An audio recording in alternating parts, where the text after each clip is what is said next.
औज़ु बिल्लाहि मिनश शैतानिर रजीम बिस्मिल्लाहिर रहमानिर रहीम। व्यूअर्स अस्सलामु अलैकुम। व्यूअर्स मैं हूं आपका मेज़बान सैयद अहमद समी और आप देख रहे हैं सैयद अहमद समी यूट्यूब चैनल रावलपिंडी इस्लामाबाद से। व्यूअर्स आज जुमेरात का दिन है और कल जुमा आएगा और जुमे का दिन आपको पता है कि किसके लिए मनहूस है और किसके लिए बख्तावर है। बहरहाल आज जुमेरात के उससे बात करते हैं। सबसे पहले तो मैं यह बताऊं कि आज लाहौर हाई कोर्ट ने जो इमरान खान की वो केस चल रहा था बुनियादी हकूक़ की खिलाफ वर्जी का, उसके ऊपर उन्होंने जनाब सीधा सीधा कह दिया कि हमने गिरफ्तारी से नहीं रोका, लेकिन हमने ये पुलिस के एक्शन से रोका था क्योंकि बुनियादी हकूक़ की खिलाफ वर्जी हो रही है। तो बाकी जो है वो आप देख लें इसको। और उन्होंने कहा कि दोनों जमातें बैठ कर, यानी कि आईजी, डीआईजी और ये तमाम लोग बड़े बड़े बैठ कर पीटीआई के लोगों को बिठाकर और बाकायदा इसकी सेटलमेंट कर लें। और जो इतवार के दिन जो इमरान खान ने एक जलसे की कॉल दी थी, तो वो उन्होंने कहा कि जनाब आप नेक्स्ट टाइम जब जलसा करें इतवार वाले दिन का अदालत ने कहा कि नहीं करेंगे और 15 दिन पहले आप इन्फॉर्म करें कि शादी ब्याह भी होती है तो उसके लिए भी प्लानिंग पहले से की जाती है। तो बात चलो यहाँ पे मैं ज़रा सा ये कहूँगा, इस बात को बल्कि इधर ही रोक देते हैं। दूसरी तरफ इस्लामाबाद के अंदर जो सेशन जज था उसकी अदालत के अंदर वो तोशाखाना का केस चल रहा था कि जनाब वो गिरफ्तारी मुअत्तल की जाए। तो जहाँ तक मेरा ख्याल है फैसला महफूज फैसला मशकूक, महफूज फैसला मशकूक फैसला, ये बिल्कुल शोर शट बात कर। तो बहरहाल उसका फैसला जो भी आया, अभी तक जब मैं आपसे मुखातिब हूँ उस वक्त तक फैसला नहीं आया था, लेकिन मुझे जो यकीन है, और मैं अपने यकीन से इसलिए कह रहा हूँ कि कुछ दिन पहले मैंने अपनी वीडियो के अंदर कहा था कि 4 से 5 जजेस जो हैं वो बाकायदा सेटल हो चुके हैं। सेटल किसने किया है वो मैंने आप खुद अंदाज़ा लगा सकते हैं कि सेटल कौन कर रहा है।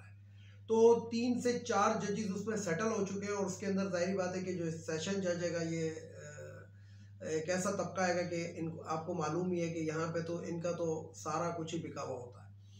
तो बहरहाल जो फैसला आएगा वो मेरा जहाँ तक ख्याल है कि वो यही आएगा कि जनाब वारंट गिरफ्तारी बरकरार रखी जाएगी, जो मेरा ज़ाती ख्याल है। हो सकता है कि बहरहाल वो आपको थोड़ी देर में पता लग जाएगा। अब मैं आपको बताऊं कि जो 3 से 4 जज सेटल हुए हुए, ये आखिर इमरान खान को अदालत क्यों बुलाना चाहते हैं। इसाक डार 5 साल तक अदालतों का इश्तिहारी रहा, फिर उसके बाद उसने वीडियो लिंक के जरिए सरेंडर किया, दूसरे दिन आके वो एयरफोर्स 1 के तैयारी के अंदर आया और उसको बेल मिल गई और उसके बाद वो वजीर ख़जाना भी बन गया। तो इसी तरीके से आप देख लें कि 50 रुपए के स्टाम्प पेपर पे नवाज शरीफ को बाहर जाने की इजाज़त दी थी, इन्हीं अदालतों ने दी थी, इन्हीं लोगों ने दी थी, इन्हीं जजेस ने दी थी। और आज जो उनका गारंटर है वो वजीर आजम बना हुआ बैठा तो उसकी तरफ कोई देख ही नहीं रहा। सेम केस, सेम वो जो है असनाद दहशतगर्दी की अदालत के अंदर राना सनाउल्लाह के ऊपर पर्चा हुआ है, जिसके अंदर वारंट गिरफ्तारी इशू हुए हैं, लेकिन उसमें पुलिस जवाब देती है कि बोर्ड ढूंढने के बाद राना सनाउल्लाह हमें नहीं मिला।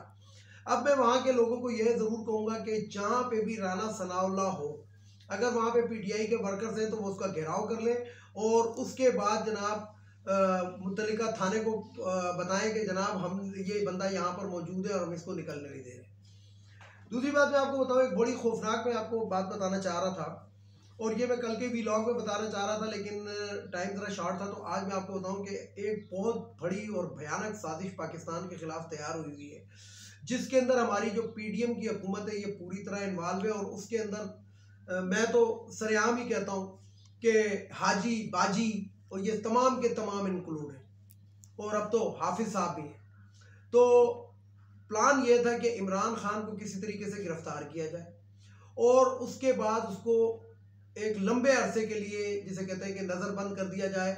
और अगर अवाम जो है वो रिएक्शन दे तो जनाब कभी कोयटा, कभी कराची, कभी इधर कभी उधर, यानी कि मुख्तलिफ इलाकों के अंदर उसको रखा जाए, यानी कि घुमाता फिराया जाए और जो प्लेइंग फील्ड है वो मरियम नवाज को दे दी जाए। अब मैं आपको बताऊं कि अगर इमरान खान जेल के अंदर जाता है तो वो ज़्यादा ख़तरनाक होगा इन लोगों के लिए। और इमरान खान की अक्सरियत जो है, जो वोट बैंक है उसको अब डैमेज करना इन लोगों के लिए नामुमकिन हो चुका है। दूसरी बात मैं आपको एक बताऊं कि ये जो क्या कहते हैं कि मुकदमात हैं इमरान खान के ऊपर बने हुए, ये तकरीबन अभी 80 से ज़्यादा हो चुके हैं। जहाँ पे हमारी अदालतें जो है अगर ये कानून की मुहाफिज हैं और अगर ये अदल और इंसाफ को बरकरार रखना चाहती है, तो सबसे पहले तो ये जो 80 FIR जिसने कटाई हैं उन लोगों को बुलाया जाए कि हाँ भाई आप कौन हैं, क्या है, हमें आवाम को भी तो पता लगे कि आखिर पाकिस्तान का इतना मुहिब वतन कौन सा शख्स है कि जो पूरे पाकिस्तान के अंदर एक शख्स के खिलाफ FIR कटा रहा है। तो कौन है पता तो लगे, हमें भी, आवाम को भी पता लगे।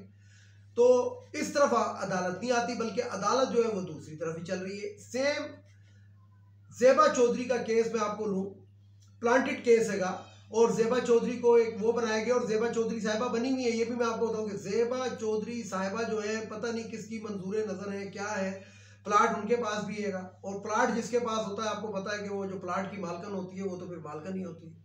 बकौल शेख रशीद के ये जो क्या कहते हैं कब्जा माफिया है, ये इसी किस्म की हरकतें करता है। तो ज़ेबा चौधरी के खिलाफ तो इमरान खान ने कहा था कि हम लीगल एक्शन लेंगे, तो वो जनाब ज़ेबा चौधरी को धमकाने का केस इन पे बना दिया गया।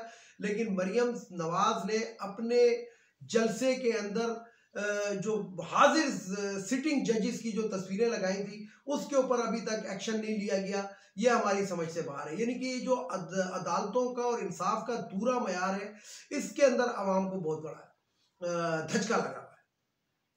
और आप ये देखें कि इमरान खान को गिरफ्तार करने के लिए किस वसी पैमाने के ऊपर एक वो किया गया था, एक्शन लिया गया, रेंजर, पुलिस और ये और वो और पता नहीं क्या।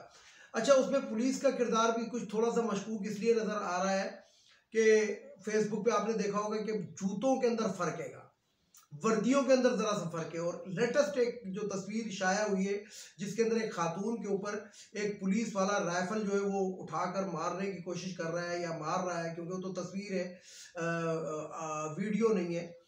तो और उस वो जो पुलिस वाला है उसकी माशाल्लाह दाढ़ी भी है, ठीक ठाक किस्म की बड़ी दाढ़ी है। तो फिर मैं यहाँ पे यही बात करूँगा कि कम से कम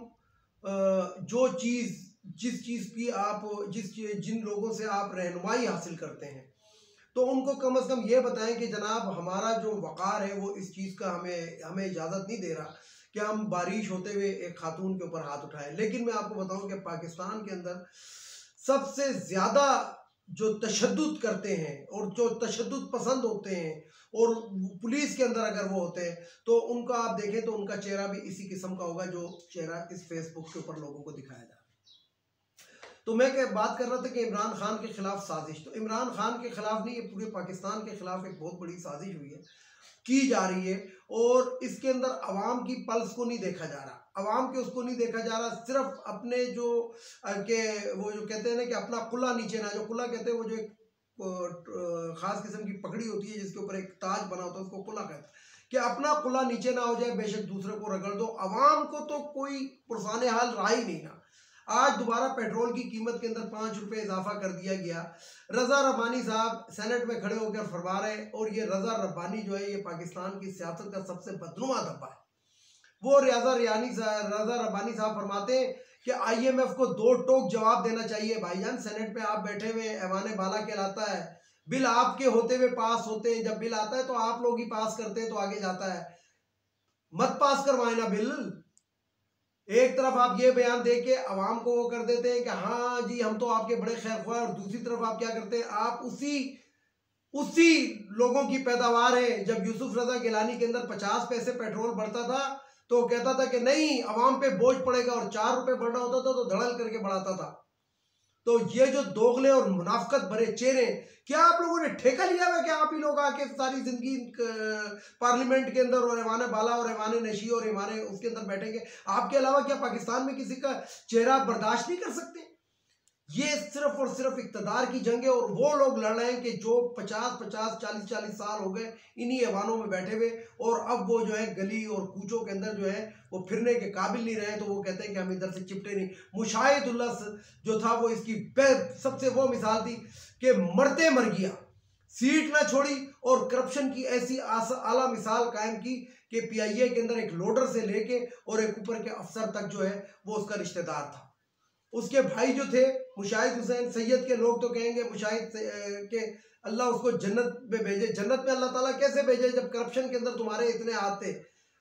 4 भाई, चारों PIA में, और पाकिस्तान से बाहर स्टेशन कमांडर, कोई फ्रांस में बैठा है, कोई लंदन में बैठा है, कोई अमेरिका में बैठा है। तो पाकिस्तान के अंदर जो व्हाइट कॉलर क्राइम, यानी कि जिसे कहते हैं ना नजर आने वाला जो क्राइम की वो क्या कहते हैं कि जो बेल्ट दागी गई है, वो इस नून लीग ने दागी है। सन 86-87 के अंदर पाकिस्तान के अंदर करप्शन का इतना ज्यादा वजूद नहीं था जो सन क्या कहते हैं कि 87-88 के इलेक्शन के बाद से लेके आज तक हम देख रहे हैं। और क्या चक्कर है? चक्कर यही है कि अपने इक़्तिदार को तूल, और पहले जो था ISI के कंधों पे बैठ के आप इक़्तिदार में आ गए, और उसके बाद आपने अपना वोट बैंक बना लिया, फिर आपने ये कर लिया और वो कर लिया, और आज आपकी बेटी जो है वो पाकिस्तान की मालकन बनी फिर रही है कि जनाब मेरे अलावा कोई ना।